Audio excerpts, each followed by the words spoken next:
A music studio is such a unique place. Creativity, inspiration, and experimentation flow in these rooms around the world. It's where people's ideas and dreams come to life. A studio is one of my favorite places to be in. However, it's not like this every day. Some days in the studio can be frustrating and stressful. Other days can be uninspiring and nothing gets done. I've definitely had those days in the past. Studios can sometimes be intimidating for artists and musicians, especially if you're going to a studio for the very first time. I can understand this. Seeing all the gear can sometimes be overwhelming, and some of you may have the fear of messing up a piece of equipment. You're also about to work with an engineer that has most likely worked on many projects in the past. They've worked with many good artists and some bad ones. You don't want to end up being another one of the bad ones. You also may be nervous to record because things can be heard in greater detail. Because of this, you don't want to mess up or do any bad takes.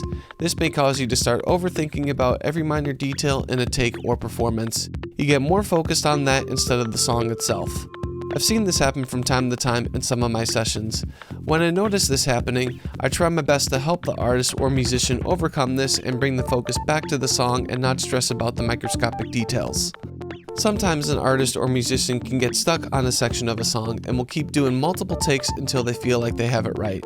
While I don't discourage someone from recording many takes because they could be experimenting with ideas, sounds, lyric changes, things like that.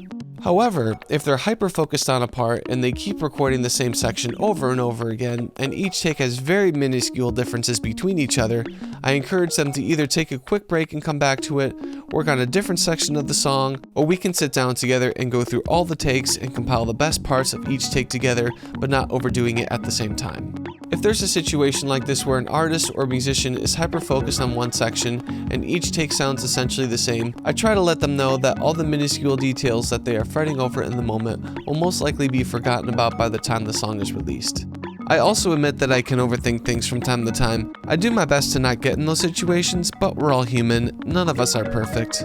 Because working in a studio can bring lots of minor details to light, this is how overthinking can start. You want every minor detail to be perfect, but this could lose the human element and the soul of a song. Music can be a vulnerable and an emotional experience, and sometimes that's what brings a song or project to life.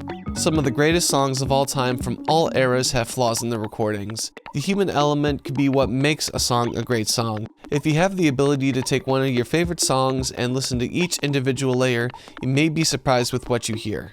While saying all this, if you still have concerns and fears about not completing a recording in a certain time frame, make sure you don't underbook your studio time.